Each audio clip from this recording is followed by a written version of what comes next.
pessoal, tudo bem? Aqui quem vos fala é o pastor Aldomir Júnior. Estamos juntos no dia 11 de outubro de 2022, terça-feira.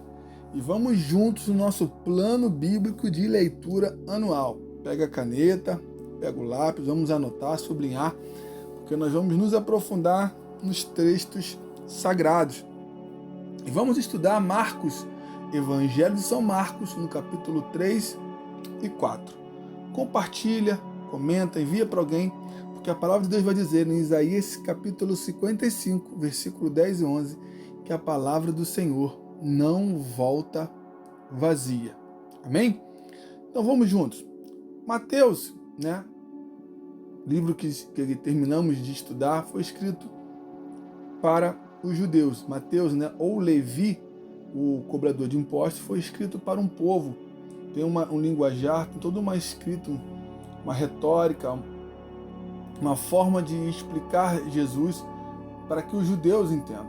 Marcos já tem uma linguagem diferente dos evangelhos sinóticos. Ele, que foi discípulo de Pedro, escreveu para os romanos. Os romanos tinham uma maneira mais diferenciada de entender, tinha que ter uma escrita mais específica, voltada mais para os sinais. Você vai ver que é um livro, um evangelho repleto, se foca muito naquilo que Jesus fez. E Lucas vai ser escrito para os gregos, Lucas que foi discípulo de Paulo.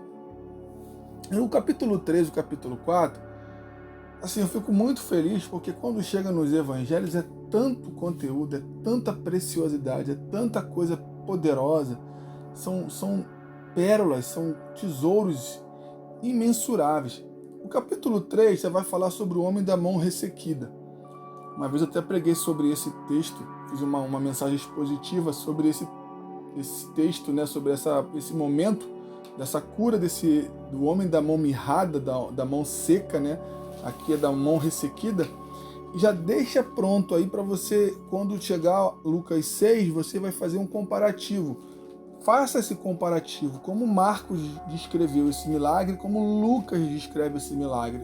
Poxa, pastor, por quê? Para quê? Você vai ver que em Lucas, porque você está escrevendo para os gregos, e os gregos tinham aquela filosofia, aquelas coisas detalhistas. Você vai ver que em Lucas 6, quando Lucas descreve, ele vai falar que a mão que estava mirrada era a mão direita. E isso tem toda relevância em contexto judaico, que a mão direita é a mão da bênção. Um judeu, para estender a mão para receber uma bênção, ele estendia a mão direita. E se a mão dele direita de receber a bênção, de ser abençoado, estava mirrada, estava com defeito, com algum problema, é porque Deus tinha o condenado a não ser abençoado por causa dos pecados dos seus pais. Isso era uma tradição judaica. E Jesus vai lá e entra e cessa isso. Aquele homem que estava condenado a nunca mais ser abençoado, nunca receber a bênção de ninguém, não poder estender as mãos, porque o povo ia ver a vergonha dele. Jesus vai lá e muda a história. Então é tremendo. Eu poderia me prender a essa parte do texto. Você vai ver que vai falar sobre Jesus se retira e cura multidões à beira-mar, no capítulo 3. A blasfêmia dos escribas, a família de Jesus, o nome e a instituição dos 12. Vai começar o capítulo 4 com a parábola extraordinária, que é a parábola do semeador, que também é rica, Você vai ver esse processo de quando você recebe a palavra no ensino bíblico, na pregação da palavra, ela precisa cair em solo fértil. Você vai entender os caminhos pedregosos, espinhosos, que a nossa vida nos traz, que o nosso coração pode estar cheio de ressentimentos e questões que podem abafar essa semente. Aí você vai ver a parábola da candeia, você vai ver a parábola da semente. E quero terminar esse devocional para não se alongar, que se deixar eu vou embora, porque é muita coisa para falar, que é Jesus acalma uma tempestade.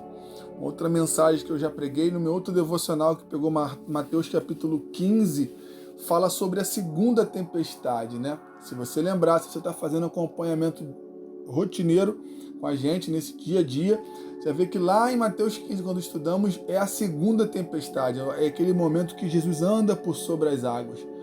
Volto a dizer, faça esse comparativo, faça e analisa como um evangelista escreve e como outro escreve. Como Mateus escreveu essa tempestade, você não sabe onde está? Essa tempestade está em Mateus 8. Aqui está em Marcos 4. Em Lucas, está em Lucas 8. Essa aqui é a primeira tempestade. Eu quero finalizar para você ver, olha a diferença. Marcos vai dizer assim, ó, Jesus naquele dia, versículo 35. Sendo já tarde, disse-lhe Jesus, passemos para outra margem. Jesus está falando o seguinte, ó, eu estou decidindo a direção, é eu que defino para onde nós iremos. Ele chegou, um carpinteiro falou para os pastores assim, para os pescadores, perdão, passemos para outra margem, vamos para o outro lado. Ele está dizendo para os discípulos, é eu que defino a direção. Mateus capítulo 10, versículo 25, vai falar que o discípulo é igual ao seu mestre. Deus está falando e Jesus está ensinando aos discípulos, eu quero ensinar para vocês uma coisa, quem dá direção à vida, ao caminhar de vocês sou eu.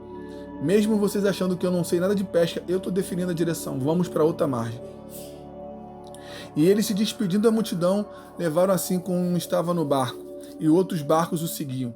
Toda vez que você toma uma decisão pautada em Cristo, entenda, outras pessoas vão te seguir. Você é exemplo, você é modelo para os seus filhos, para os seus amigos, para os seus irmãos. Então, quando você obedece o Senhor, creia, como diz aqui o texto, outros barcos o seguiam no versículo 36, as pessoas vão te seguir, as pessoas vão te olhar, você é referência. Ora, levantou-se grande temporal de vento, isso faz parte do processo. Na nossa vida, de repente acontece uma guerra, um vendaval. Capítulo 1 de Naum vai dizer o quê? Que os caminhos do Senhor são como tempestade e tormenta. É de repente que a tempestade vem. Mas sabe o que estava acontecendo? Jesus estava na popa do barco. Quero que você entenda uma coisa, Jesus estando no teu barco, pode ficar tranquilo. Aqui os discípulos estavam em aprendizado, eles se desesperaram, ficaram com medo, porque o barco estava indo a pique. Mas eu quero terminar esse devocional com uma reflexão para você. Se Jesus nos ensina a sermos igual a Ele, não disse Mateus 10, 25? Anota aí, depois tu vai lá ler de novo. O discípulo precisa ser igual ao seu mestre. Se eu estou no meio de uma tempestade e eu sei que Jesus está no barco e dormindo, sabe o que eu tenho que fazer? Eu tenho que dormir, eu tenho que descansar. Por que eu tenho que fazer isso? Eu não preciso me desesperar, porque Jesus está no barco. É Ele que está no controle. É Ele que definiu a direção. Se é Ele que definiu a direção e Ele está no barco, descansa. Mas está indo a pique, querido, é fé. O justo viverá pela fé. Se Jesus está no barco, ainda que para aparente o barco ia a pique, fique tranquilo que na hora certa Ele vai se levantar e o vento e o mar vão se acalmar. Um ótimo dia, graça e paz.